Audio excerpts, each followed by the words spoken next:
there, Meekachii here.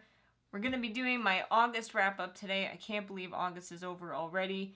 I managed to read 6 books, and I'm so close to finishing 2. I was like so upset, and I tried so hard to finish my last 2 by the end of the month, but I wasn't able to do it. It was an okay reading month. I had a couple of books that I wasn't, too in love with. I had some really good ones, so let's get started. So the first book I read is Girls Made of Snow and Glass by Melissa Bashardust. Can't say that name ever. But this one comes out September 5th. So I did receive an ARC copy of it. And it was cute. I gave it a 4 out of 5. It was a very, friendship-centered story. So I completely butchered the synopsis in my last video that I put this on. I think it was my TBR video. But yeah, it was nothing like that. Basically, it is a story of 2 girls. One's a teenager, one's an adult, and they were both kind of created by the same magician guy. And it's kind of a story of how they have to live with each other and they're in each other's lives and how they deal with it. And the little girl is a princess who's set to inherit the kingdom. And it's just, I don't want to give too much away because it is a really cute story. I see it referenced to Frozen sometimes, and I guess I can see why, but I wasn't thinking of that while reading it. I feel like the story and the world is unique enough to where it didn't really make me think of anything else while I was reading it. I definitely could see this turning into like a Disney movie or something. It was very magical and very I feel like Disney movies tend to have a lot of character development, and I feel like there was some pretty good character development in this, and it was just an overall cute story. And like I said, I gave it a 5. I gave it a 4 out of 5. It death in my throat. The next book I read was an ebook of The New Voices of Fantasy by a million different authors. I'm not going to name them all. I requested this book on NetGalley because it sounded really cool. I love fantasy stories and the cover was really neat, and I was like, hey, let's get some awesome fantasy. I would not categorize these stories as fantasy. There may be 3 stories in the whole thing that I would categorized as fantasy, and the rest is kind of the horror, eerie, creepy genre. I could see reading this more toward Halloween and the fall, because that's the kind of book it really reminded me of. And they're all short stories. I feel like too many of them just kind of dropped off at the end. There was no conclusion, and that just kind of drives me crazy. Even in a short story, I want to see a definite end. And a lot of these, it'll be we're giving you some awesome development and plot, and then all of a sudden it just dies, and you don't hear it. I don't know. The story just ends out of nowhere, and I don't really like that. So that made my rating go a little down. But just the fact that I was looking forward to when I think fantasy, I think of dragons and fairies and mermaids, or I don't know, anything like that. And there was maybe a couple of stories that kind of fit that fantasy genre for me, but I don't know. I ended up giving it a 3 out of 5. Some of the stories were good. Some of them just bored me to death. Some of them just were So I feel like overall it was a good 3 out of 5. The next book I read is Mask of Shadows by Lindsay Miller, and I have to be honest, I had super low expectations going into this book because it kind of got crapped on so far with its reviews. It is out as of right now. I think it came out August 29th, so if you want to pick it up, you can. But one of the main selling points that I noticed that they were really pushing with this book is the fact that it had a gender fluid character, and I had no idea what that was. And in my last video, I totally guessed and I got it completely wrong.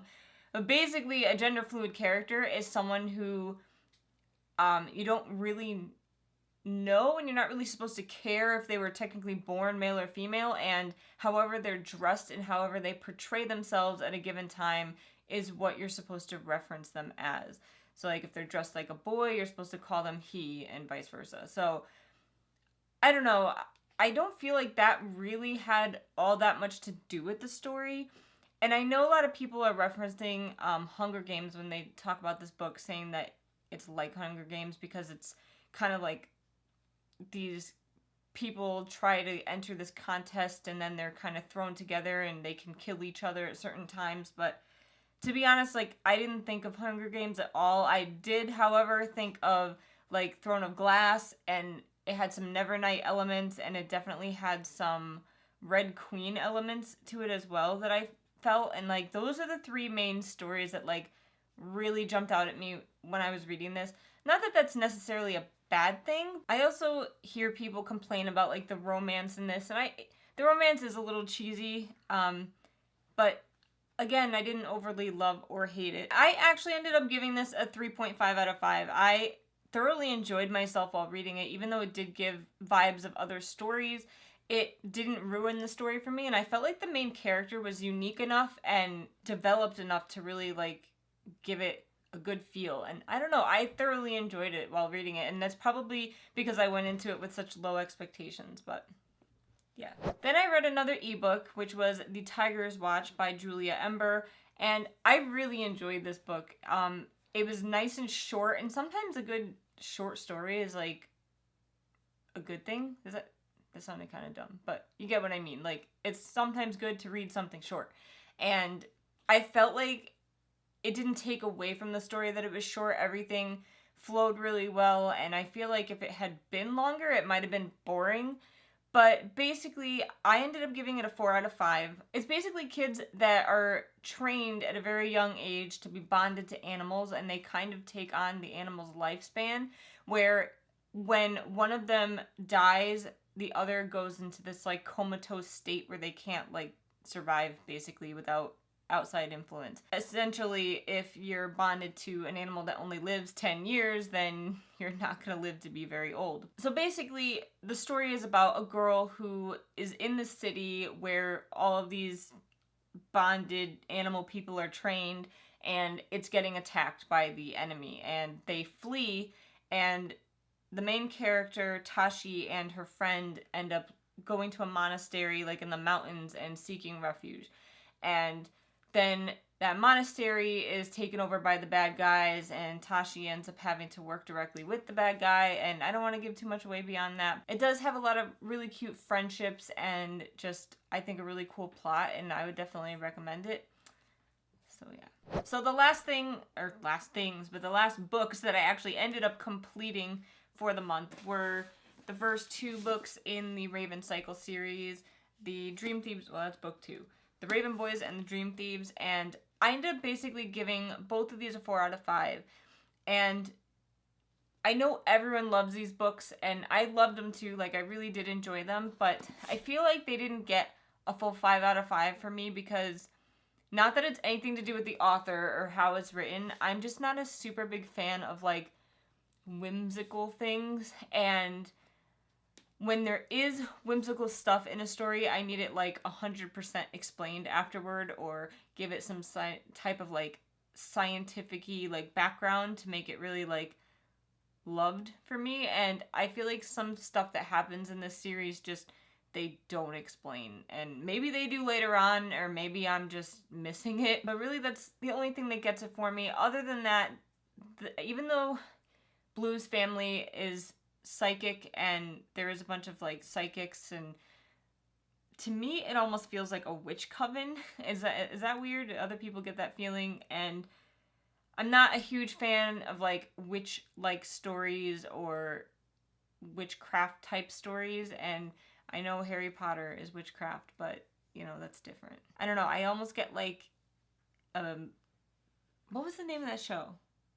Charmed. Oh, yeah, like a Charmed vibe from it or something. And I know I'm weird, and a lot of people probably don't get that. But even though they're psychics, they do like witchcraft type stuff sometimes. And I'm just not a huge fan of that. So those 2 things are probably what brought this down to a 4 out of 5. But I mean, even still, I thoroughly enjoy these. And I really can't fault them for anything other than that. And it's not really a fault, it's just, like, my personal preference that's bringing the grade down. That being said, one of the books that I did not finish yet this month that I thought I was going to finish is Blue Lily Lily Blue, which is the 3rd book in the Raven Cycle series.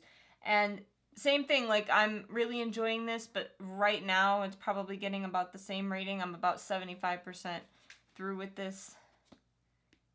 Yeah, we'll see how it ends. And then the last book that I got very close to finishing, but I wasn't able to, was God's Grave by Nevernight. I am so excited. By Nevernight. By Nevernight. God's Grave by Jay Kristoff, the second book in the Nevernight Chronicle. There we go. And I'm just super loving this story as well. I maybe love Nevernight a little more than this, but I'm not finished. I'm about 70% through. So we will see what I give this, or what I rate this when I'm done. But yeah, I don't want to give too much away because it's the second book, but it's really, really good so far. So that is it. Let me know down below if you guys read any of these books or if you plan on it. If you read anything good this month and you want to recommend it to me, let me know down below as well. For most of these books, I have reviews on Goodreads if you want to check out a more in-depth review of what I thought about them. Follow me on Goodreads, become friends with me. We can see what each other's reading and progressing and stuff like that. I will be putting up my September TBR very soon, so be sure to check that out. And I have so many books to haul, so I'm gonna probably do 2 book hauls. So I'll probably have like 2 September book hauls because it is just way too many books to put in one video, and I feel like it'd get really boring. So check those out. Don't forget to like the video if you liked it. Don't forget to subscribe if you liked it. Hit the little bell next to the subscribe button so you'll be notified when I put out new videos. And now I think that's it. So thank you guys for watching, and I will see you next time.